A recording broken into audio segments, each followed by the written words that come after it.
Спецоперация России на Украине окружена многочисленными фейками, постановками и дезинформацией. Изображают российскую армию в негативном виде. Или вызывают панику среди россиян выдуманной блокировкой всех счетов. В стране создан источник правдивой информации «Война с фейками.рф». Опровержения также публикуются в социальных сетях и транслируют по телеканалам. Не стоит верить любой шокирующей информации и поддаваться панике. Ольга Коняева продолжит.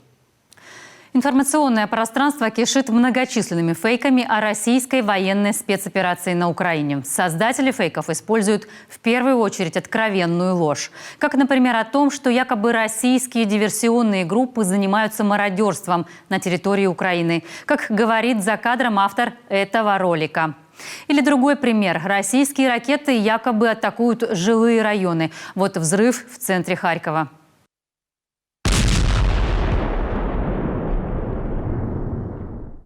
Российские эксперты анализируют. Правда в том, что снаряд прилетел с северо-запада, с той стороны, где нет российских войск. Это украинская ракета, выпущенная из реактивной системы залпового огня «Смерч». Речь, скорее всего, о циничной провокации. В таком взрыве вообще нет смысла. Вооруженные силы России уже вошли в Харьков, продвигаются к центру. Сопротивление ВСУ практически подавлено. Целью российской артиллерии могут стать только военные объекты. Об этом не раз сообщала российская Минобороны. Фото и видеомонтаж – это хорошо отработанный прием для распространения дезинформации. Сейчас так создают кадры о якобы подбитой российской военной технике. Мол, есть опознавательные метки.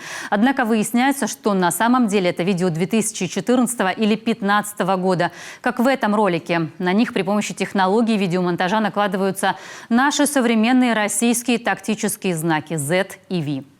Подделывают даже официальные сообщения, используют логотипы российских СМИ и просто выдумывают шокирующие новости, которые вызывают панику среди наших жителей. Одна из таких – якобы Центробанк заморозит вклады населения для финансирования армии. Это неправда. ЦБ заинтересован в финансовой стабильности. Заморозка вкладов запрещена 35-й статьей Конституции. И Сбербанк не собирается повышать ставки по уже выданным кредитам. Каждый день фейки про российских военных становятся сложнее и еще более провокационными. Разоблачить такие не всегда просто. Нанимаются актеры, изображающие убитых российских солдат или уничтоженное мирное население. И скоро таких постановок станет еще больше. Об этом сообщает один из телеграм-каналов. В Польшу прибыли американские видеоблогеры, продюсеры и операторы, боссы медийных корпораций. В ближайшее время они отправятся во Львов. В подтверждение чему другой ТГ-канал распространил вот эти кадры с подписью, мол, в Польше прямо сейчас снимается кино про гуманитарную катастрофу, а на заднем плане практически восстание из мертвых. Смотрите внимательно. Auch nicht auf österreichischer Ebene, auch wenn man in Betracht zieht, dass im Bundesrat beschlossen wurde. Однако, как выясняется, и эта информация снова неверная трактовка. Казус в прямом эфире произошел в Австрии еще до начала военной операции на Украине. Хотя этот ролик наглядно демонстрирует, как на самом деле могут создаваться видеофейки. Но причина такого воскресения очень проста. В стране в это время проходила акция протеста. Народ таким образом обращался к правительству с просьбой развивать альтернативные источники энергии. Ведь, по их словам, ежедневно гибнут люди из-за загрязнения внешней среды и климатических катастроф. Вот такая вот интересная акция.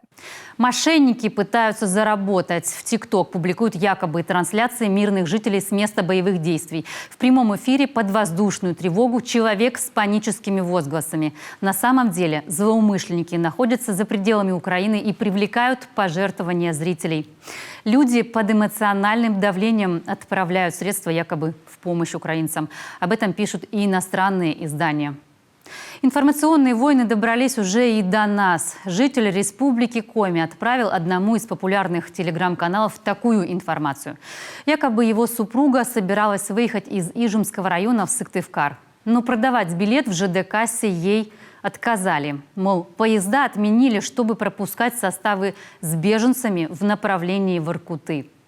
Официальное опровержение уже опубликовано. В Заполярье уже приехали всего 3 человека с Донбасса. Билет в Воркуту можно свободно купить на сайте ЖД-компании. Ольга Коняева, телеканал Юрган.